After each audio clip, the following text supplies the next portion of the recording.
ജിസേട്ടാ, ഇപ്പോൾ നേരൊക്കെ കണ്ടപ്പോൾ നമുക്ക് കോടതിയിൽ ഒരുപാട് പ്രൊസീജിയർ കാര്യങ്ങളൊക്കെ മനസ്സിലായിട്ടുണ്ട്. ചില സിനിമകളൊക്കെ അങ്ങനെ എഡ്യൂക്കേറ്റിംഗ് ആണല്ലോ, അങ്ങനത്തെ ഒരു പരിപാടി തലവനിലുണ്ട്? ഇല്ല, അത്തരം ഓൾറെഡി പ്രേക്ഷകന് അറിയാവുന്ന കാര്യങ്ങളില്ലേ, അതെല്ലാം ഞാൻ സൂചിപ്പിച്ച് പോയിട്ടേ ഉള്ളൂ. ഇപ്പോൾ അങ്ങനെ ഒരു കോടതി വിഷയം വരുമ്പോൾ ആ കോടതിയുടെ എത്രത്തോളം ചെറുതാക്കി കാണിക്കാം എന്നുള്ളതാണ് ഈ സിനിമ ഇതുവരെ ശ്രദ്ധിച്ചിരിക്കുന്നത്. ഇപ്പോൾ ഒരു സംഭവം നടന്നു, ആ സംഭവത്തിന് ശേഷം നമുക്കറിയാം ഇന്ന ഫോർമാലിറ്റീസ് ഉണ്ട്, അതെല്ലാം ഒരു മൊണ്ടാഷ് പോലെ കാണിച്ചു പോയിട്ടുള്ളൂ. ബാക്കി പ്രേക്ഷകർക്ക് അറിയാമല്ലോ, അത് ഡീറ്റെയിൽ ചെയ്യാൻ ശ്രമിച്ചിട്ടില്ല. ഡീറ്റെയിൽ ചെയ്തിട്ടുണ്ട്, പക്ഷെ വലിച്ചു നീട്ടാൻ ശ്രമിച്ചിട്ടില്ല. ഇപ്പോൾ ആസിഫ് ഖാനായിട്ട് ഇത്രയധികം സിനിമകൾ ചെയ്യുന്നത് നിങ്ങളുടെ ഫ്രണ്ട്ഷിപ്പിൻ്റെ കൂടി ഒരു ഫാക്ടർ ഉണ്ടാവും ഡെഫിനറ്റ്ലി, സ്ക്രിപ്റ്റ് ഉണ്ടെങ്കിലും. അപ്പോൾ ഇപ്പോൾ ബിജു ചേട്ടനോടൊക്കെ നരേറ്റീവ്, ഇപ്പോൾ ബിജു ചേട്ടൻ ഭയങ്കര സിമ്പിളാണല്ലോ. ഇപ്പോൾ ആരോടെങ്കിലും ഇങ്ങനെ ഒരു വേദിയിൽ ഭാര്യയെ പറ്റിയൊക്കെ പറയുകയാണെങ്കിൽ കുറച്ചും കൂടി കാവ്യാത്മകമായിട്ട് പറഞ്ഞത്. ബിജു ചേട്ടൻ ഭയങ്കര സിമ്പിൾ ആയതുകൊണ്ടാണ് അങ്ങനെ പറഞ്ഞു നിർത്തിയത്. അപ്പോൾ അങ്ങനത്തെ സിമ്പിളായിട്ടുള്ളൊരു കമ്മ്യൂണിക്കേഷൻ, സ്ക്രിപ്റ്റ് പറയാനും അല്ലെങ്കിൽ കാര്യങ്ങൾ പറഞ്ഞു മനസ്സിലാക്കാനും അതൊരു ഈസിയാണോ? അല്ല, ബിജുചേട്ടനെ സംബന്ധിച്ചിടത്തോളം ബിജുചേട്ടൻ നിങ്ങൾ, എനിക്ക് തോന്നുന്നില്ല എത്ര പേർക്ക് ബിജുചേട്ടൻ്റെ അടുത്ത് അറിയാമെന്നുള്ളത്. എന്നാൽ ബിജുചേട്ടൻ്റെ അടുത്ത് അറിയുന്നവർക്ക് അറിയാവുന്ന ഒരു കാര്യം, വളരെ ഒരു കാര്യം മനസ്സിലാക്കുന്നതിൽ നമ്മൾ പറഞ്ഞു തുടങ്ങുമ്പോഴേ ബിജുചേട്ടൻ അതിൻ്റെ എൻഡ് എന്താണെന്ന് മനസ്സിലാക്കാൻ ഇപ്പോൾ ഒരുപക്ഷെ ഇത്രയും വർഷത്തെ എക്സ്പീരിയൻസ് കൊണ്ടായിരിക്കാം, ബൈ ബർത്ത് കിട്ടുന്ന കുറച്ച് കഴിവുണ്ട്, അങ്ങനെ ആയിരിക്കാം. പക്ഷേ ഞാൻ വിചാരിച്ചിരുന്നത് ബിജുചേട്ടൻ കഥ പറയാൻ വേണ്ടി പോകുമ്പോൾ വളരെ ലേസി ആയിട്ടുള്ള ഒരാളായിരിക്കും. അപ്പോൾ ഞാൻ കഥ പറയാൻ ചെന്നപ്പോൾ ചോദിച്ചു, ബിജുചേട്ടാ ഈ കഥ 45 മിനിറ്റിലും പറയാം, 2.25 മണിക്കൂറിലും പറയാം, ഞാൻ എങ്ങനെ പറയണം? അപ്പോൾ ഞാൻ പ്രതീക്ഷിക്കുന്ന മറുപടി നീ ചുരുക്കി പറ എന്നുള്ളതായിരിക്കും. പുള്ളി ഒന്ന് നീ വലുതാക്കി പറ, നിനക്ക് എത്രത്തോളം ഭംഗിയായിട്ട് പറയാൻ പറ്റുമോ അത്രത്തോളം ഭംഗിയായിട്ട് പറഞ്ഞു. അതെനിക്ക് ഭയങ്കര ഒരു ഷോക്കിംഗ് ആയിരുന്നു. ഞാൻ അങ്ങനത്തെ ഒരു മറുപടിയല്ല പ്രതീക്ഷിച്ചത്. സോ ബിജുചേട്ടനോട് കഥ പറഞ്ഞു, കഥ മൊത്തം കേട്ട് കഴിഞ്ഞിട്ട് ഓരോ കഥാപാത്രത്തിൻ്റെ പേരുൾപ്പെടെയാണ് ബിജുചേട്ടൻ തിരിച്ചു ചോദിക്കുന്നത്. അയാൾ എന്തുകൊണ്ടായിരിക്കും, ഇപ്പം മാത്യു എന്തുകൊണ്ടാണ് അങ്ങനെ പെരുമാറുന്നത്, രഘു എന്താ എങ്ങനെ നോക്കുന്നത്, അങ്ങനെ ഓരോ കാര്യങ്ങളും. അതെനിക്ക് ബിജുചേട്ടനെ, ആ ഒരു ബിജുചേട്ടനെ എനിക്ക് അറിയില്ല. ബിജുചേട്ടനെ മുൻപ് പരിചയപ്പെട്ടിട്ടില്ല സിനിമ ചെയ്യുന്നവരെ. ബിജുചേട്ടൻ കാര്യങ്ങൾ മനസ്സിലാക്കുന്നതിൽ ഈ ഇരിക്കുന്ന ആർക്കറിയുന്നതിനേക്കാളും വളരെ ഷ്രൂഡായിട്ടുള്ളൊരു വ്യക്തിയാണ്. ജിസേട്ടാ, നോർമലി ഒരു ത്രില്ലർ പടം എന്ന് പറയുമ്പോൾ ഓരോ 10 മിനിറ്റിലും വെച്ച് ടെസ്റ്റ് കൊടുത്ത് പ്രേക്ഷകനെ അടുത്തത് എന്തെന്ന് ഉണ്ടാക്കുന്ന ഒരു ക്യൂരിയോസിറ്റി എലമെന്റ് ഉണ്ടല്ലോ. ഇപ്പോൾ തലവനിലായാലും ശരി അങ്ങനെ ഒരു എലമെന്റ് ഉണ്ടെന്ന് വിശ്വസിക്കുന്നു. അപ്പോൾ രണ്ടുപേര് ആസിഫ് ഖാനും ബിജുപേനും ആ ഒരു കോംബോ ആയിട്ട് ഈഗോ ക്ലാഷ് നമ്മൾ ഒരുപാട് സിനിമകൾ അങ്ങനെ കണ്ടിട്ടുണ്ട്. അപ്പം ഈ സിനിമയിലും അങ്ങനെ എന്തെങ്കിലും ഉണ്ടോ, അത് സർപ്രൈസ് എലമെന്റ്സ്? അല്ല, അതാ പറഞ്ഞത്, നേരത്തെ വിചേട്ടൻ പറഞ്ഞ പോലെ അങ്ങനെ ഒരു ഈഗോ ക്ലാഷിന്റെ കഥയല്ല നമ്മൾ പറഞ്ഞിരിക്കുന്നത് കേട്ടോ. കാരണം എനിക്കൊന്ന് ട്രെയിലർ കണ്ടപ്പോഴും പോസ്റ്റർ കണ്ടപ്പോഴും ഒത്തിരി പേര് നമ്മളോട് ചോദിക്കുന്നത് ഇതൊരു ഈഗോ ക്ലാഷിന്റെ കഥയാണെന്നുള്ളതാണ്. പക്ഷേ ഈഗോ ക്ലാഷിന്റെ കഥയല്ല. ഒരിക്കലും ഒരു അയ്യപ്പനും കോശിയോ ഡ്രൈവിംഗ് ലൈസൻസോ പോർത്തൊഴിലോ പ്രതീക്ഷിച്ചുകൊണ്ട് ഈ സിനിമ കാണരുത്. കാരണം അതല്ല ഞങ്ങൾ പറഞ്ഞിരിക്കുന്ന ഒരു കഥ. അതൊരു സബ് ലെയർ മാത്രമാണ് രണ്ടുപേരുടെ. ഉറപ്പായിട്ടും ഒരേ സ്റ്റേഷനിൽ വർക്ക് ചെയ്യുന്ന 2 പോലീസുകാരുടെ കഥ പറയുമ്പോൾ പോലീസിൻ്റെ ഒരു ഹൈറാർക്കി പറഞ്ഞു പോയിട്ടുള്ളൂ. പോലീസിലുള്ള ഒരു ഹൈറാർക്കി ഉണ്ടല്ലോ, കോൺസ്റ്റബിളിൻ്റെ മുകളിൽ SI, SIയുടെ മുകളിൽ CI, അങ്ങനെ ആ ഹൈറാർക്കി തമ്മിലുള്ള ഈഗോ പറഞ്ഞു പോയിട്ടുണ്ട്. ഇവർ തമ്മിലുള്ള ഈഗോയും പറഞ്ഞു പോയിട്ടുണ്ട്. പക്ഷേ ഈഗോ അല്ല ഈ സിനിമ. ഇത് കൃത്യമായിട്ട് ഞാൻ തുടക്കത്തിൽ പറഞ്ഞ പോലെ പോലീസ് ഇൻവെസ്റ്റിഗേഷൻ തന്നെയാണ്, ഒരു കുറ്റാന്വേഷണ കഥയാണത്. അരുണ്, ഇപ്പോൾ മലയാള സിനിമയുടെ ഏറ്റവും സുവർണ്ണ കാലഘട്ടം ആണെന്നാണ് ഇപ്പോൾ ഗുരുവായൂരം വരെ നടയിൽ വരെ ഭയങ്കര സൂപ്പർ ഹിറ്റായിട്ട് ഓടിക്കൊണ്ടിരിക്കുന്നു. സൂസു പ്രണയകഥ വലിയ വിജയമാണ്. ഇപ്പോൾ ഏറ്റവും ഇൻഡസ്ട്രി ഹിറ്റ് എന്നൊക്കെ പറയാവുന്ന രീതിയിൽ മഞ്ഞമ്മലും അല്ലെങ്കിൽ പ്രേമലും ഒക്കെ 100 കോടിയിലേക്ക്. അപ്പോൾ നമ്മുടെ ഒരു പ്രൊഡക്റ്റായിട്ട് വരുമ്പോൾ ഇപ്പോൾ സത്യം പറഞ്ഞാൽ പ്രഷറാണോ അതോ നല്ലതാണെങ്കിൽ സ്വീകരിക്കുമ്പോൾ കോൺഫിഡൻസ് ആണോ, എന്താ പ്രൊഡ്യൂസർ എന്നുള്ള രീതിയിൽ എങ്ങനെ? പ്രഷറില്ല. നമ്മൾ ജെന്യുവനായിട്ടൊരു എഫേർട്ട് എടുക്കുന്നു, ആ എഫേർട്ട് നിങ്ങളുടെ മുന്നിലേക്ക് വെക്കുന്നു. നിങ്ങളാണ് ജഡ്ജ് ചെയ്യേണ്ടത്. പ്രേക്ഷകർ കണ്ട് ഇഷ്ടപ്പെടേണ്ട കാര്യമാണത്. നമ്മൾ ഒട്ടും മുൻവിധികളോടെ അല്ലെങ്കിൽ മുൻവിധികളുമായിട്ട് നിങ്ങളോട് സംസാരിക്കുകയോ അല്ലെങ്കിൽ ഒരിക്കലും നമുക്ക് അങ്ങനെ അതൊരു മാജിക്കാണല്ലോ. സിനിമ എന്ന് പറയുന്നത് തിയേറ്ററിനുള്ളിൽ സംഭവിക്കുന്ന ഒരു മാജിക്കാണ്. യാതൊരുവിധ പ്രഡിക്ഷനും നമുക്ക് പറ്റാത്തൊരു കാര്യമാണ്. നമ്മൾ എടുക്കുന്ന എഫേർട്ട് വളരെ സിൻസിയർ ആയിരിക്കുക, നമ്മൾ എടുക്കുന്ന എഫേർട്ട് വളരെ ജെന്യൂൻ ആയിരിക്കുക എന്നുള്ളതിൽ വിശ്വസിക്കുന്ന ഒരാളാണ് ഞാൻ. അപ്പോൾ അത് ഈ സിനിമയിൽ ഉണ്ടായിട്ടുണ്ട്. ബാക്കി പ്രേക്ഷകർ തീരുമാനിക്കേണ്ട കാര്യമാണ്. പ്രഷർ എന്തായാലും ഇല്ല. അപ്പം നമുക്കങ്ങനെ സിനിമകൾ വിജയിക്കുന്ന കാണുമ്പോൾ നമുക്ക് ഭയങ്കര സന്തോഷമല്ലേ. ഇപ്പം കഴിഞ്ഞ 6 മാസത്തിനിടയ്ക്ക്, ഇപ്പം 5 മാസം കഴിയുന്നു. ഈ 5 മാസത്തിനിടയ്ക്ക് ഇന്ത്യയിൽ ഏറ്റവും കൂടുതൽ വിജയങ്ങൾ സമ്മാനിച്ച ഇൻഡസ്ട്രിയാണ് മലയാളം, അല്ലേ? 5 സിനിമകൾ 6 സിനിമകളോളം 100 കോടി ക്ലബിൽ കയറി, 2 സിനിമ 200 കോടി ക്ലബിലേക്ക് എത്തി. അത് വലിയ നേട്ടം തന്നെയാണ് മലയാളത്തെ സംബന്ധിച്ചിടത്തോളം. അപ്പോൾ അത് ശരിക്കും പറഞ്ഞാൽ അത് നമ്മൾ പ്രേക്ഷകരുടെ അകമഴിഞ്ഞ സപ്പോർട്ട് ഉണ്ടായിട്ടുണ്ട്. തിയേറ്ററിലേക്ക് വന്ന് സിനിമ കാണാനുള്ള പ്രേക്ഷകരുടെ ആ മനോഭാവം ഭയങ്കരമായിട്ട് ചേഞ്ച് ആയിട്ടുണ്ട്. അത് നമുക്ക് ഉറപ്പായിട്ട് സന്തോഷം തരുന്ന കാര്യമാണ്. സിനിമ നന്നായാൽ ഉറപ്പായും പ്രേക്ഷകർ തിയേറ്ററിലേക്ക് വരും എന്ന അടിവരയിടുന്ന കാര്യങ്ങൾ തന്നെയാണ്. അത് ഉറപ്പായിട്ടും 100% സന്തോഷം തരുന്ന കാര്യമാണ്. ട്രെയിലർ ലോഞ്ചിന് അന്ന് പറയുന്നുണ്ടായി എന്തെങ്കിലും നിവൃത്തി ഉണ്ടെങ്കിൽ ടെർബോയുടെ റിലീസ് ഉള്ളതുകൊണ്ട് ഈ സിനിമ മാറ്റാൻ വകുപ്പുണ്ടെങ്കിൽ മാറ്റിയാനേ. ആസ് എ പ്രൊഡ്യൂസർ പേടിയുണ്ടോ 24-ാം തീയതി പടം ഇറക്കുമ്പോൾ ടെർബോയായിട്ട് മുട്ടിക്കുമ്പോൾ? അല്ല, പേടിയില്ലപ്പാ, പേടിയില്ല. ഞാൻ പറഞ്ഞില്ലേ, സിനിമ വിജയിക്കുമ്പോൾ എൻ്റെ അഭിപ്രായത്തിൽ നമ്മുടെ കൂടെ ഒരു സിനിമ ഇറങ്ങുന്നു, ആ സിനിമ വലിയ വിജയമാകുന്നു, ഉറപ്പായിട്ടും തിയേറ്ററിലേക്ക് പ്രേക്ഷകർ വരും, അല്ലേ? അപ്പോൾ തിയേറ്ററിലേക്ക് പ്രേക്ഷകർ വരുന്ന സമയത്ത് സിനിമ ഉണ്ടാവുക എന്ന് പറയുന്നത് തന്നെയാണ് ഏറ്റവും വലിയ കാര്യം. ഭയങ്കര ഡ്രൈ ആയിട്ട് തിയേറ്ററിലേക്ക് ആൾ വരാത്ത സമയത്ത് വേറൊരു സിനിമയില്ല എന്നാൽ നമ്മുടെ സിനിമ ഇറക്കാമെന്ന് പറയുന്നതിൽ കാര്യമില്ല. സിനിമ പ്രേക്ഷകർ തിയേറ്ററിലേക്ക് വരുന്ന സമയത്ത് ഏറ്റവും ആ ആവേശത്തോടെ തിയേറ്ററിലേക്ക് പ്രേക്ഷകർ വരുമ്പോൾ സിനിമ ഇറക്കുന്നത് തന്നെയാണ് സന്തോഷം. പിന്നെ മമ്മൂക്കയെപ്പോലെ ഒരു സ്റ്റാർ അപ്പുറത്ത് നിൽക്കുമ്പോൾ നമ്മൾ അങ്ങനെ ഒരു ചിന്തയും നമ്മുടെ മനസ്സിൽ പോകുന്നില്ല. അത് അദ്ദേഹത്തിൻ്റെ വലിയ സിനിമയാണ്, വലിയ ക്യാൻവാസിൽ വരുന്ന സിനിമയാണ്. തീർച്ചയായിട്ടും അത്തരം ഒരു സിനിമ വന്ന് പ്രേക്ഷകർ തിയേറ്ററിലേക്ക് വരുമ്പോൾ തന്നെ നമ്മുടെ സിനിമ വരുമ്പോൾ നമ്മളെയും സപ്പോർട്ട് ചെയ്യുന്ന പ്രേക്ഷകർ എന്ന് തന്നെയാണ് വിശ്വാസം. കഥാപാത്രങ്ങൾ ബാലൻസ് ചെയ്യാൻ എത്രത്തോളം ശ്രമിച്ചിരുന്നു? ഒരു കഥാപാത്രം മുന്നിൽ പോവാനോ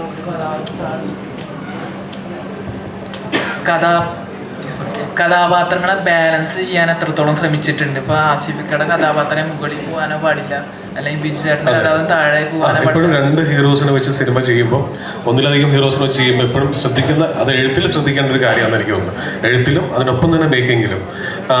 കാരണം രണ്ടുപേരും ഫേസ് വാല്യൂ ഉള്ള, രണ്ടുപേരും മാർക്കറ്റ് വാല്യൂ ഉള്ള, ഫാൻസ് ഉള്ള, എന്താ പറയുക, അങ്ങനത്തെ രണ്ട് താരങ്ങളാണ്. സോ ഫസ്റ്റ് ശ്രദ്ധിക്കുന്നത് രണ്ടുപേർക്ക് നമ്മളായിട്ടൊരു കുഴപ്പമുണ്ടാക്കരുത്. പിന്നെ എത്രത്തോളം ഇത്രയും ഹൈ പൊട്ടൻഷ്യൽ ആയിട്ടുള്ള രണ്ട് ആർട്ടിസ്റ്റുകളാണ്, അവരെ എത്രത്തോളം ജെല്ല് ചെയ്ത് ഉപയോഗിക്കാൻ പറ്റും, ഇത്ര മനോഹരമായിട്ട് ഉപയോഗിക്കാൻ പറ്റും എന്നുള്ളത് ശ്രദ്ധിച്ചിട്ടുണ്ട്.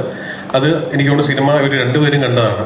അത് ഒരാൾ മുകളിൽ ഒരാൾ താഴെയോ അങ്ങനെ ആക്കിയിട്ടല്ല ഈ സിനിമ തുടങ്ങുന്നതും തീരുന്നതും.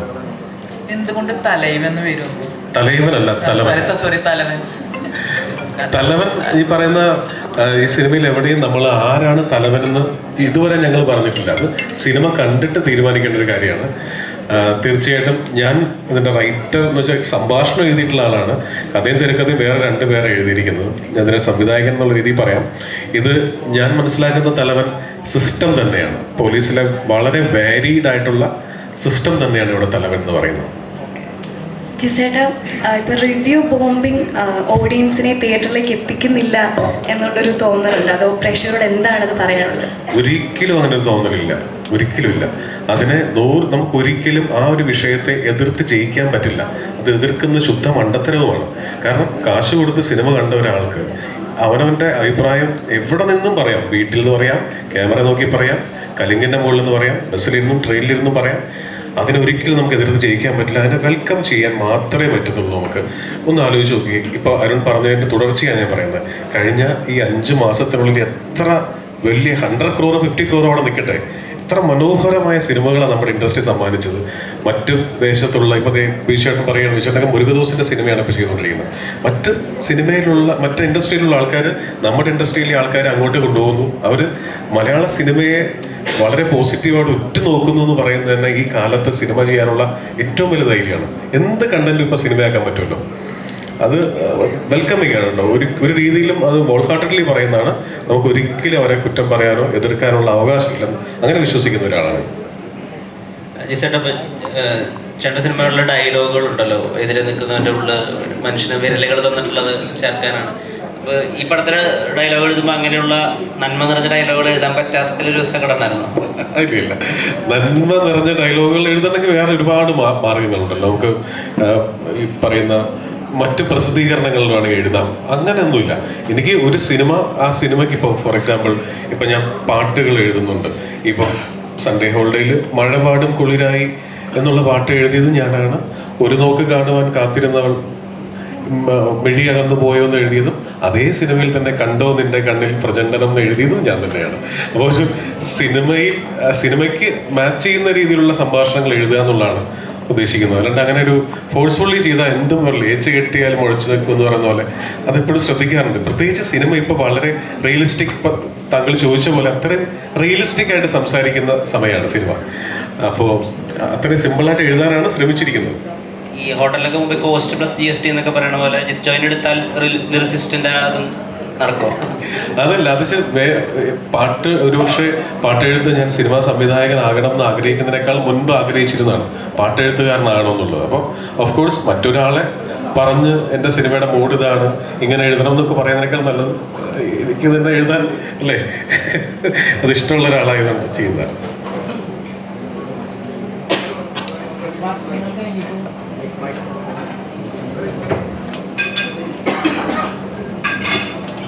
വർഷങ്ങൾ കഴിഞ്ഞിട്ടും ആസിഫയുടെ ഇപ്പോഴും പുകഴ്ത്തപ്പെടുന്ന 2 സീൻസാണ് മറ്റേ ട്രാഫിക്കിലെ ആ സ്മൈലും ഇപ്പോൾ പറഞ്ഞ പോലെ എനിക്ക് വെള്ളത്തിൽ അടി കിട്ടുന്ന സീൻ. അങ്ങനത്തെ എന്തെങ്കിലും പെർഫോമൻസ് മൊമെന്റ്സ് ഇതിലുണ്ടോ?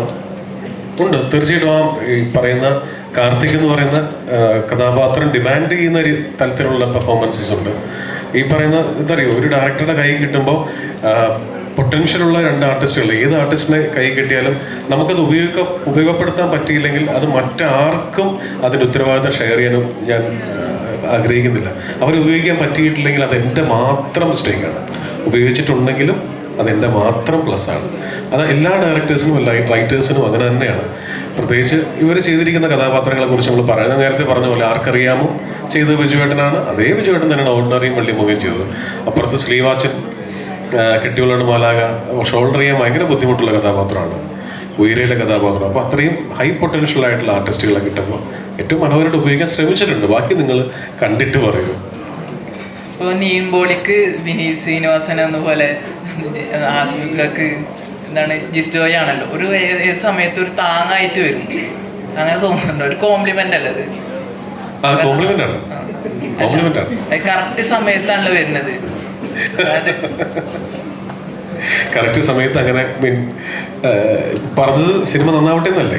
സിനിമ നന്നാവട്ടെ, പക്ഷെ അതേ പറഞ്ഞേ ഇത് കറക്റ്റ് സമയത്ത് വരെ കുറച്ച് ഫെയിലിയറിലെ സിറ്റുവേഷനിലോട്ട് കടന്നു പോകുന്ന സമയത്ത് ഒരു താങ്ങായി സപ്പോർട്ടായിട്ട് വരുന്നതാണ് അതാണ് ഞാൻ ഉദ്ദേശിച്ചത്.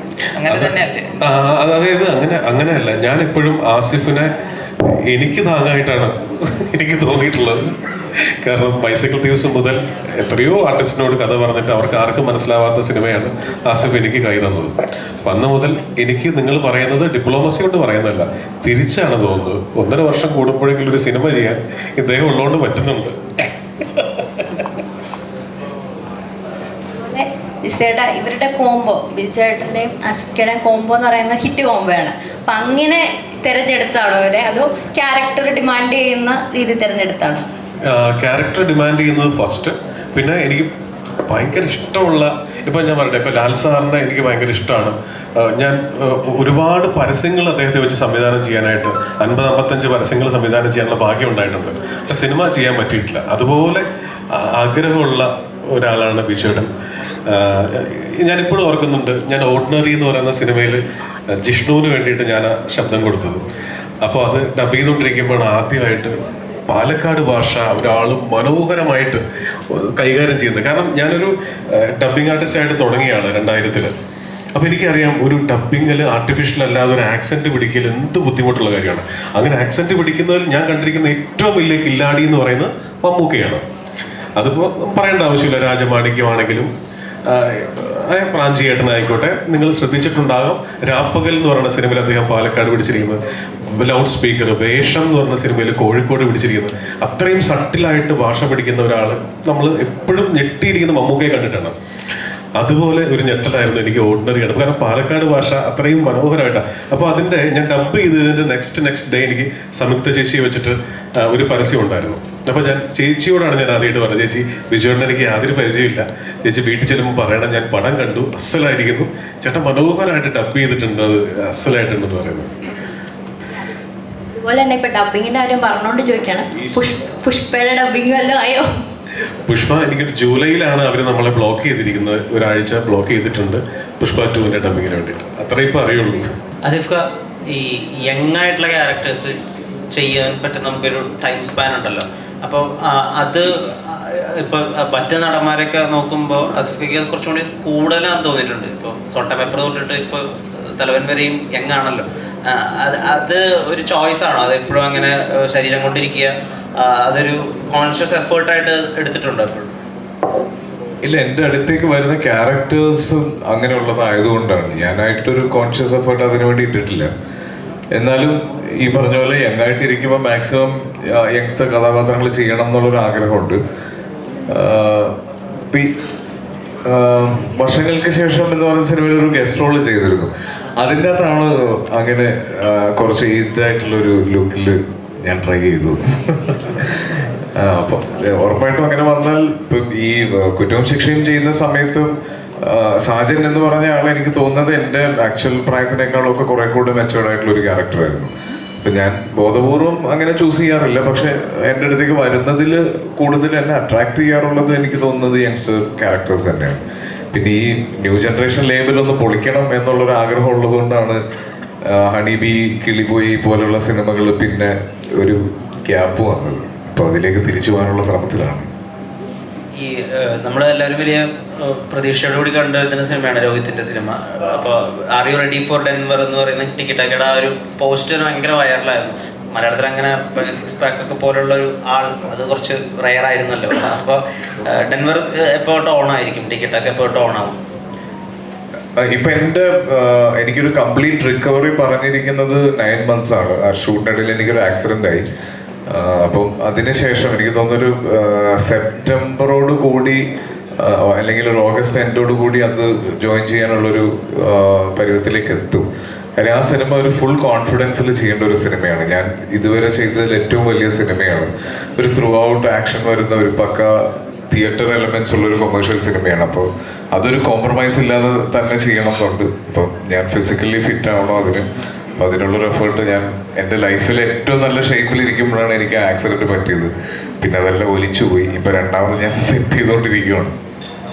ലണ്ടൻ സ്റ്റുഡിയോസിൻ്റെ പ്രൊഡ്യൂസറിൻ്റെ അടുത്താണ്. ആക്ച്വലി ബിസിനസ്സുകൾ എന്നുള്ള വിധത്തിൽ എടുത്ത് നോക്കുകയാണെങ്കിൽ ഏറ്റവും അധികം സക്സസ് പെർസെൻറ്റേജ് കുറവുള്ള ഒരു കാര്യമാണ് സിനിമ. എന്നിട്ട് നമ്മൾ സിനിമ ചെയ്യണമെങ്കിൽ അതുകൊണ്ട് നമുക്ക് ആ പാഷൻ വേണം, ഇഷ്ടം വേണം.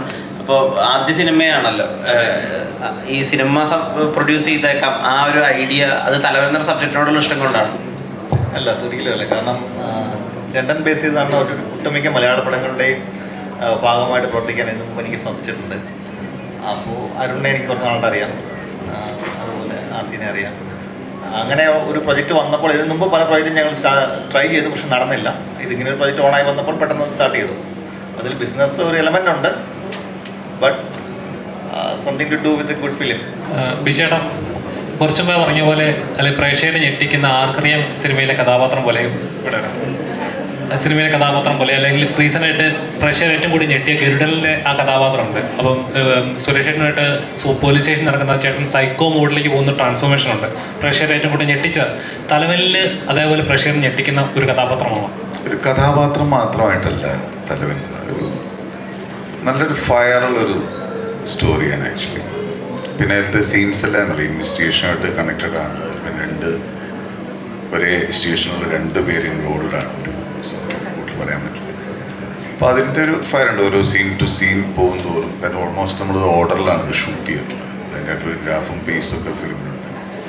നമുക്ക് അഭിനയിച്ചുകൊണ്ട് വരുമ്പോൾ സ്ക്രിപ്റ്റുള്ളതിനേക്കാൾ എനിക്കാണ് ജസ്റ്റ് ഒരുപാട് ഈ നമ്മൾ പെർഫോം ചെയ്ത് വരുന്നതിനനുസരിച്ച് ഇംപ്രൂവൈസ് ചെയ്തിട്ട് ഡയലോഗ്സും അതിൻ്റെ ഒരു ടെമ്പോ ഏരിയയിലൊക്കെ നന്നായിട്ട് മാറ്റി. ഞാൻ ഓരോ സീനിനും ആവശ്യമില്ലാത്തൊരു സീൻ ഈ മൂവിയിലില്ല. ഒരു സീനും അടുത്ത എന്താണെന്ന് അറിയാണ്ട് ഒരു ആകാംക്ഷ നിങ്ങൾ കൊണ്ടുപോകുന്ന രീതിയിൽ അങ്ങനത്തെ ഒരു പെർഫോമൻസാണ്. എല്ലാ സീനും പെർഫോമേറ്റ് സീൻസ് തന്നെയാണ്. ലൈറ്റ് സീൻസ് വളരെ കുറവാണ് ആക്ച്വലി സിനിമയിൽ. ഇപ്പം എല്ലാ സീൻസിലും അങ്ങനെ ഒരു ആകാംക്ഷ ഉണ്ട് എന്ന് പറഞ്ഞു. അപ്പോൾ കഥ പറയുമ്പോൾ അടുത്ത് എന്താണെന്ന് അറിയാനുള്ള ഒരു ആകാംക്ഷ തീർച്ചയായിട്ടുണ്ടായിരുന്നു.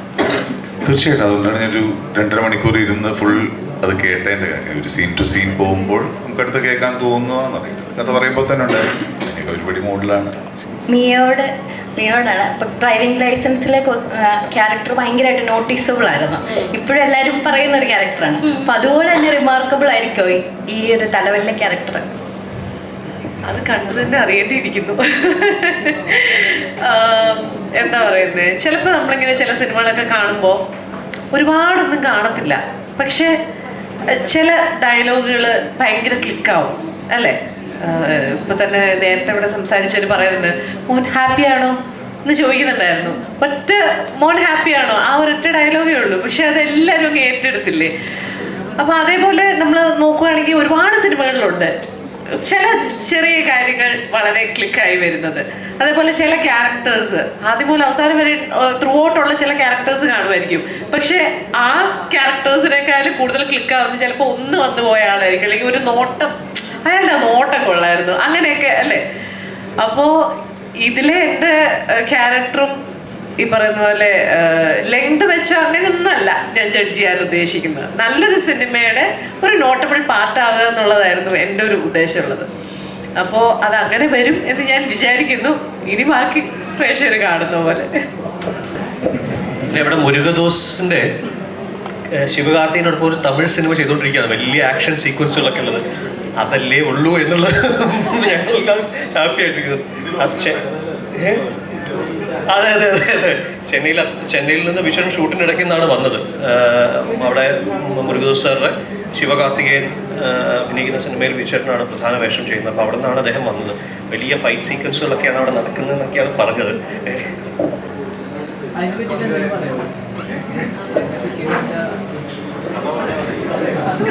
ഇതിനെ പറ്റിയാണ് അല്ല, അതൊരു മുരുകദോസ് ഫിലിം തന്നെയാണ്, ടിപ്പിക്കൽ മുരുകദോസ് ഫിലിം തന്നെയാണ്. ശിവകാർത്തികേയൻ വലിയ ബഡ്ജറ്റ്, കൊമേഴ്സ്യൽ വലിയ ബഡ്ജറ്റ് മൂവിയാണ്. വലിയൊരു 1 വർഷത്തോളം വരുന്ന ഷൂട്ടുള്ളൊരു മൂവിയാണ്. അതൊരു നല്ല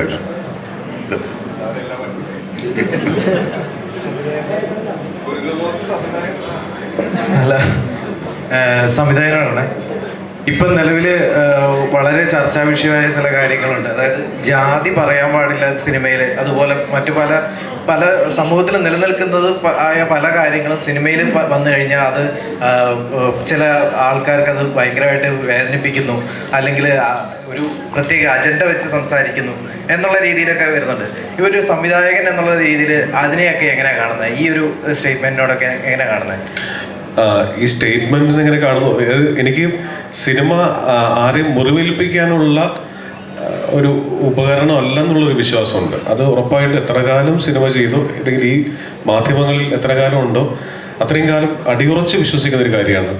ഒരു സമൂഹത്തെയും പ്രത്യേകിച്ച് മതസമൂഹത്തെ ഒരു കാരണവശാലും പ്രക്കിയാനുള്ള, മുറിവേൽപ്പിക്കാനുള്ള ഉപാധിയല്ല ഏറ്റവും പവർഫുള്ളായിട്ടുള്ള മീഡിയം എന്ന് പറയുന്ന സിനിമ. കാരണം ഈ ലോകത്തെല്ലാം നഷ്ടപ്പെട്ടിരിക്കുമ്പോഴും ദൈവമേ എന്ന് വിശ്വസിച്ച്, ഒരു മതത്തിൽ വിശ്വസിച്ച്, ഒരു ബിലീഫിൽ പോകുന്ന ആൾക്കാരുണ്ട്. അവരുടെ കോൺഫിഡൻസ് കളയുന്ന ഒരു പരിപാടിയും എനിക്ക് സപ്പോർട്ട് ചെയ്യാൻ പറ്റുന്നതല്ല. പിന്നെ നമ്മളിവിടെ ഈ നാട്ടിൽ ജീവിക്കുമ്പോൾ ഈ നാട്ടിൻ്റെ നിയമങ്ങളുണ്ട്. ഇപ്പം നമ്മൾ പുകവലി ആരോഗ്യത്തിന് ഹാനികരം എന്ന് എഴുതി കാണിക്കുന്നത് പോലെ സെൻസർ ബോർഡും അതിന് നിഷ്കർഷിച്ചിരിക്കുന്ന ആൾക്കാരും എന്ത് പറയുന്നോ അതിനെ പാലിച്ചുകൊണ്ട് സിനിമ ചെയ്യാന്നുള്ളതാണ് ഞാൻ പറയുന്ന കാര്യം. അതിനൊന്നും വെല്ലുവിളിക്കാനായിട്ട് ആഗ്രഹിക്കുന്ന ഒരാളല്ല ഞാൻ പേഴ്സണലി. അപ്പം എന്തായാലും സക്സസ്ഫുൾ ആയിട്ട് സിനിമ വരട്ടെ ഞങ്ങൾ ആശംസിക്കുന്നു. ഒരുപാട് പേർ കഷ്ടപ്പാടാണ്. എൻ്റെ ഫസ്റ്റ് എക്സ്പീരിയൻസ് കൂടിയാണ്. അത് വലിയൊരു ഹിറ്റ് ആവട്ടെ.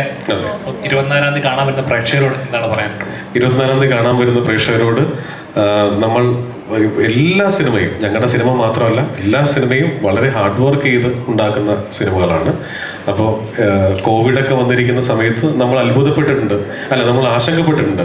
ഇനി ഒരു നല്ല കാലം ഉണ്ടാവും, തിയേറ്ററിലേക്ക് ആൾക്കാർ തിരിച്ചു വരുമോ എന്നൊക്കെയുള്ളൂ. പക്ഷെ അതൊക്കെ മാറിയിട്ട് മലയാളം സിനിമ എന്ന് പറയുമ്പോൾ നമ്മൾ മനസ്സുകൊണ്ട് 1000 സല്യൂട്ട് അടിക്കുന്ന ഒരു കാലത്താണ് ജീവിക്കുന്നത്. എന്ത് തരം കണ്ടന്റും നല്ലതാണെങ്കിൽ, എത്ര റിവ്യൂ ബോംബിംഗ് ഉണ്ടെങ്കിലും നല്ല സിനിമ വിജയിപ്പിക്കുന്ന പ്രേക്ഷകരെ അവരെ തന്നെയാണ് ഞങ്ങൾക്ക് വിശ്വാസം.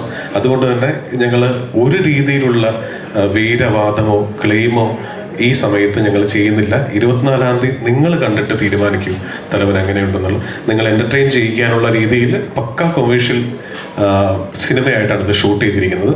ബാക്കിയെല്ലാം ഞങ്ങൾ പ്രേക്ഷകനെയും ദൈവത്തിനെയും മാത്രം വിശ്വസിക്കുന്നു. നിങ്ങൾ ഫസ്റ്റ് ഡേ തന്നെ പടം കാണണം. നിങ്ങൾക്ക് എന്ത് തന്നെ തോന്നിയാലും ആത്മാർത്ഥമായിട്ടുള്ള ഹോണസ്റ്റ് ഒപ്പീനിയൻ നിങ്ങളുടെ പ്ലാറ്റ്ഫോമിൽ നിങ്ങൾ എഴുതണം, നിങ്ങൾ പറയണം. Thank you. Thank you.